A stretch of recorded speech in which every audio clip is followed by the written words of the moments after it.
नमस्कार, परम आनंद आयुर्वेद में आप सबका स्वागत है। आज का हमारा टॉपिक है ट्राइजेमिनल न्यूरोलेशिया के ऊपर। ये टॉपिक हमारे एक व्यूअर ने सजेस्ट किया था कि आप इस टॉपिक पर वीडियो बनाइए, तो ये टॉपिक बहुत ही इम्पोर्टेंट है और आज के टाइम में इससे रिलेटेड काफ़ी प्रॉब्लम्स आने लग गई हैं। तो आज हम बात करेंगे ट्राइजेमिनल न्यूरोलेशिया के ऊपर। बेसिकली इस टॉपिक में जाने से पहले मैं एक रिव्यू देना चाहूँगी कि हमारे बॉडी में जो नर्व्स हैं वो कितनी टाइप की हैं और जो क्रेनियल नर्व्स हैं इसके क्या काम होता है। तो आज हम पहले इन शॉर्ट हम पहले देख लेते हैं कि जो 12 क्रेनियल नर्व्स हैं वो कौन कौन से हैं। Number 1 olfactory, number 2 optic, number 3 oculomotor, number 4 cochlear, number 5 trigeminal, number 6 abducens, number 7 facial, number 8 vestibulocochlear, number 8 glossopharyngeal vagus, next one is एसेसिटी and next one is hypoglossus. ये जो 12 क्रेनियल नर्व्स हैं, तो इसमें जो फिफ्थ नर्व है जिसकी हम बात करने जा रहे हैं ट्राइजेमिनल नर्व के बारे में। तो बेसिकली इसका जो काम है वो क्या होता है कि आपके फेस से पे कोई भी पेन होता है, कोई भी टेम्परेचर की सेंसेशन होती है, यानी आपके फेस वाले एरिया में आपके फॉरहेड से लेके आपके जो फेस का जो लोअर एरिया है यहाँ पे अगर कोई भी सेंसेशन होती है तो उसका मैसेज ब्रेन को कन्वे करना। तो ये ट्राइजेमिनल नर्व की जो हम बात कर रहे हैं तो ये उसका फंक्शन होता है। इसके 3 बेसिकली ब्रांचेज होती हैं या स्टेम्स बोल लीजिए आप। तो वो बेसिकली कैसे होती है, जो आपका ये एरिया होता है तो आपका जो ऊपर वाला एरिया है यानी जो फॉरहेड वाला एरिया है वो आपका फर्स्ट ब्रांच हुई उसकी। उसके अलावा जो सेकंड वाली जो आपकी यानी जो एक यहाँ पे आती है जो आपकी नोज के साइड में आती है ये आपकी सेकंड ब्रांच होगी, और जो लोअर फेस वाला जो एरिया होता है वो आपकी थर्ड ब्रांच होगी। तो जो ये जो 3 ब्रांचेज हैं ट्राइजेमिनल नर्व की, तो first one is ophthalmic, second one is maxillary and this one is the last one जो फेस के जो नीचे की तरफ आ रही है, जो नीचे वाले एरिया को जो अफेक्ट कर रही है वो है आपका इंफीरियर मैक्सिलरी। तो बेसिकली जो ये इनका काम क्या होता है कि ये जो ये नर्व है इसका बेसिकली क्या काम है कि जो आपका फॉरहेड यानी जो आपका इस एरिया से लेके इस एरिया तक यानी जो फेस का जो आपका लोअर पार्ट है इस वाले एरिया में जो भी सेंसेशन है आपकी पेन की, टेम्परेचर की, टच की, कोई भी सेंसेशन है, अगर इस एरिया में कोई भी इफेक्ट कुछ भी आपको फील होता है वो सीधा मैसेज आपके ब्रेन को कन्वे करता है। तो ये बेसिकली ये शॉर्ट में मैंने आपको बताया कि जो ये नर्व जो होती है ये इसका क्या रोल होता है। तो जो ये प्रॉब्लम है ट्राइजेमिनल न्यूरोलेशिया, अब हम इस प्रॉब्लम की बात करते हैं कि ये प्रॉब्लम क्या है। ये प्रॉब्लम बेसिकली एक नर्व डिसऑर्डर बोल सकते हैं कि इसमें क्या होता है कि नस आपके जो फेस का जो है यहाँ पे जो ये नर्व होती है ट्राइजेमिनल नर्व उसमें कुछ प्रॉब्लम आ जाती है, कुछ डिस्टर्बेंस आ जाती है। वो किसी भी टाइप से आ सकती है, वो इसमें कंप्रेशन हो सकती है यानी दबाव हो सकता है, कोई ट्यूमर हो सकता है। तो किसी भी वजह से जो ये नर्व होती है ट्राइजेमिनल नर्व अगर इसमें किसी भी प्रकार की डिस्टर्बेंस आती है तो वो न्यूरोलेशिया यानी जो ये प्रॉब्लम है ये पूरी प्रॉब्लम आ जाती है। यानी आपको बहुत पेन होगा, आपके ऐसा लगेगा कि मतलब किसी ने करंट दिया है आपको, तो ऐसी फीलिंग आएगी, काफ़ी ऐसी सेंसेशन आएगी, थ्रॉबिंग यानी कोई आपको बार बार मार रहा है ऐसी फीलिंग आती है, यानी पेन काफ़ी ज़्यादा होता है आपके फेस जो पूरा फेस है उसमें। अब ये जो पेन है वो दोनों तरफ भी हो सकता है यानी फेस के दोनों तरफ भी हो सकता है और ये पेन किसी एक साइड भी हो सकता है। मोस्टली राइट साइड में हमें देखने को मिलता है, तो ये पेन कहीं भी हो सकता है। अब जैसा मैंने बताया कि पेन जो है वो जो ये नर्व्स मैंने बताए जो इसके ब्रांचेस बताए थे आपके like ophthalmic, maxillary and inferior maxillary. तो जो ऑप्थेल्मिक है वो बेसिकली आपका क्या कवर करता है, वो आपका कवर करता है फॉरहेड यानी जो आपके फॉरहेड वाला एरिया है और जो आपकी भौं यानी आपकी जो आईब्रो वाली एरिया है यहाँ पे पेन आपको काफ़ी होगा, काफ़ी सेंसेशन होगा, आपको थ्रॉपिंग होगा, पिंचिंग जैसा पेन होगा, कई बार जलन भी होती है किसी किसी पेशेंट को। और जो आपका मैक्सिलरी है सुपीरियर मैक्सिलरी लाइक दिस, तो ये आपकी जो नोज़ वाला एरिया है, आपकी जो साइडर नोज़ है, आपकी अपर लिप है, अपर जॉ है, इसमें पेन होगा, इसमें सेंसेशन आपकी फील होगी। और जो इंफीरियर मैक्सिलरी है इसमें आपका जो लोअर लाइन है फेस का, जो लोअर लिप है और जो लोअर आपकी जॉ है इसमें पेन होगा। कई बार ये पेन आपकी नेक वाले एरिया पे भी जाता है, नेक के दोनों तरफ और नेक के बैक साइड में।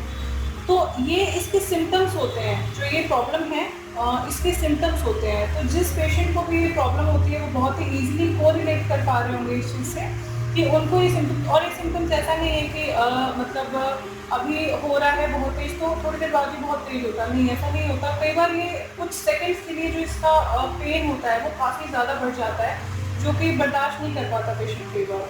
और कई बार जो पेन होता है वो खुद ही धीरे-धीरे कम भी हो जाता है। और ऐसे पेशेंट्स में क्या होता है कि अगर आप इसका ट्रीटमेंट नहीं करवाते हैं, काफ़ी लंबे समय से अगर आप इसको इग्नोर कर रहे हैं, तो ये बार-बार रिकरेंट होने लग जाता है। तो ये मैंने आपको बताया कि जो ये नर्व है इसका क्या काम है, उसके अलावा ये क्या सिम्पटम्स होते हैं इसके, बेसिकली क्या लक्षण है जिससे आप पहचान सकते हैं कि हाँ, मुझे ये प्रॉब्लम है।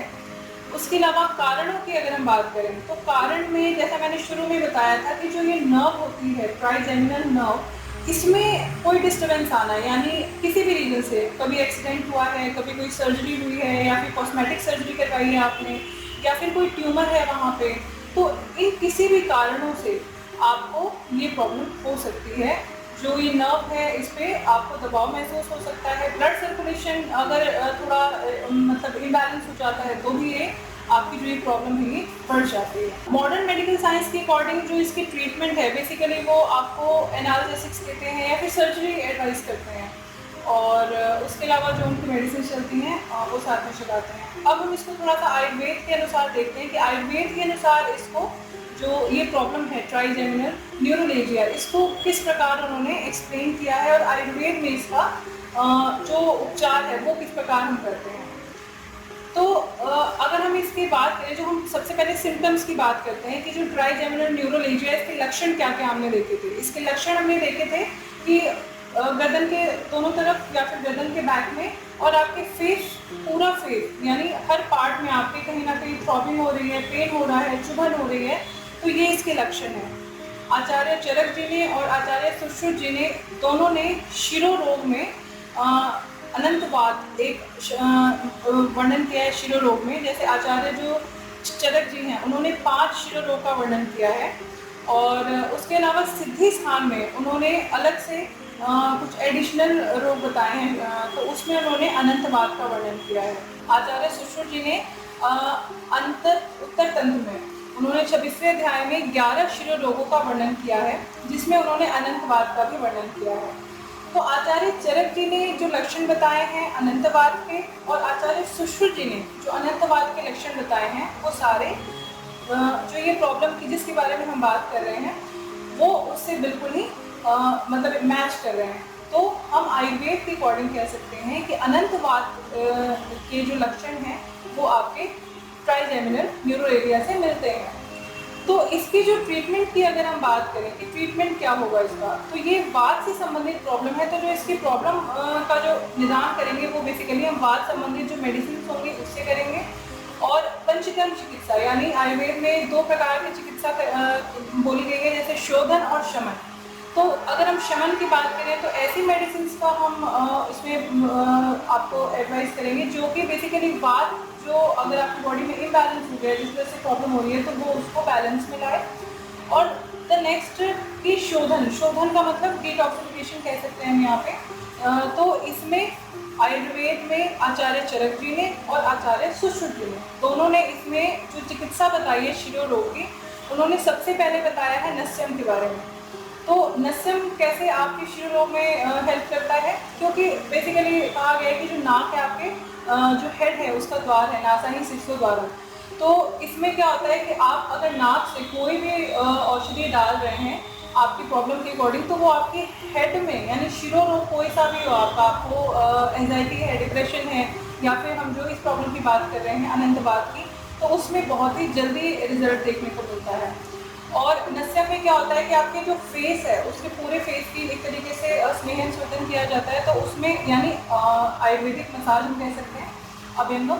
तो उसमें क्या होता है कि जो ये बेसिकली जो नर्व्स हैं वो मतलब एक्टिवेट होती हैं, वो अपना जैसे बेसिकली बूस्ट अप हो जाती हैं, तो जो पेन है वो धीरे धीरे कम हो जाता है। अगर अंदर रुक्षता हो गई है अंदर काफ़ी ड्राइनेस हो गई है, तो उसकी वजह से अगर हम जैसे अभ्यंगम कर रहे हैं, लाइट मसाज कर रहे हैं, तो उससे हमको स्नेह मिल रहा है, तो जो आपका पेन है वो काफ़ी कम हो जाता है। उसके अलावा जो नेक्स्ट उपचार की बात की गई है, यानी जो नेक्स्ट थेरेपी की बात की गई है, वो है शिरावेद यानी रक्त मोक्षण। रक्त मोक्षण के द्वारा भी ट्राइजेमिनल न्यूरोलेजिया यानी अनंतवात का उपचार किया जाता है। इसका भी कारण क्या है कि आपका जो बेसिकली जो एरिया है आपका, इसमें कहीं ना कहीं ब्लड सर्कुलेशन में कुछ ना कुछ डिस्टर्बेंस हुई है, जिसकी वजह से मतलब जो ये नर्व है ये प्रॉपर्ली फंक्शन नहीं कर पा रही है, प्रॉपर्ली काम नहीं कर पा रही है। तो इसमें क्या करेंगे कि जो रक्त मोक्षण होता है उससे उसको हम आचार्य चरक जी ने, सुश्रुत जी ने शिरावेद करके उन्होंने वहाँ पे वर्णन किया है। तो उससे क्या होगा कि बेसिकली जो डिटॉक्सिफिकेटेड यानी डिटॉक्सिफिकेशन होगा, वहाँ पे जो भी टॉक्सिकेटेड ब्लड है वो बाहर निकल जाएगा आपका। तो उससे क्या होगा, जो पेन है वो इंस्टेंटली काफ़ी उसमें रिलीफ मिल जाता है। The third one is shirodhara. Shirodhara भी काफ़ी इफेक्टिव होती है शिरोरोग में। अगर आपको हेड से संबंधित कोई भी प्रॉब्लम है, आपको स्ट्रेस है, आपको पेन है, उसमें शिरोधारा काफ़ी इफेक्टिव है। क्यों? क्योंकि ये बेसिकली आपके जितने भी नर्व्स हैं वो उस सब पे काम करेगी। आपकी अगर जो भी कहीं पे एक तरीके से डिसबैलेंस हो गया है, आपको एंजाइटी है, स्ट्रेस है, या फिर आपको कहीं भी पेन हो रहा है, तो उन सब में शिरोधारा काफ़ी इफेक्टिव है। तो ट्राइजेमिनल न्यूरोलेजिया या फिर अनंतवात, इन दोनों का ही ट्रीटमेंट क्या होगा, आपका नस्यम होगा।